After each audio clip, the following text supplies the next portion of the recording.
বৌদ্ধ দর্শনের চারটি আর্য সত্যের মধ্যে যে প্রথম যে আর্য সত্য তা হচ্ছে দুঃখ আছে।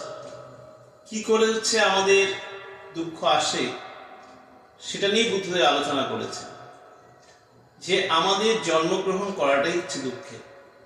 আমরা যখন জন্মগ্রহণ করি, এবার জন্মের থেকে মৃত্যু পর্যন্ত যে বিভিন্ন পর্যায়ক্রমিক আমাদের যে বড় হয়ে ওঠা এবং আস্তে আস্তে মৃত্যু হয়ে যাওয়া, এই সময়ের মধ্যে জরা ব্যাধি, নানা রকম ঘাত প্রতিঘাত, মানসিক শারীরিক যে অশান্তি এবং মানুষের জীবনে যে দুঃখ কষ্ট, এইসব মানুষের জীবনে হচ্ছে লেগেই আছে। কোনো সময় যদি আমাদের সুখ আসে, আমরা যদি সুখে উন্মত্ত হয়ে যাই বা সুখ পেয়ে যখন আমরা আনন্দ পাই, তারপরেই তার পিছন পিছন একটা দুঃখ আসতেই থাকে। তাই গৌতম বুদ্ধ এটা অনুভব করেছিলেন যে মানুষের জীবনে আনন্দের দিন চিরস্থায়ী নয়, দুঃখ মানুষের জীবনে আছে। এবং তিনি যে তার চারটি আর্য সত্য এর আগে আমি বলেছি, যে দুঃখ আছে, দুঃখের কারণ আছে, দুঃখের নিবৃত্তি সম্ভব, দুঃখ নিবৃত্তির উপায় আছে।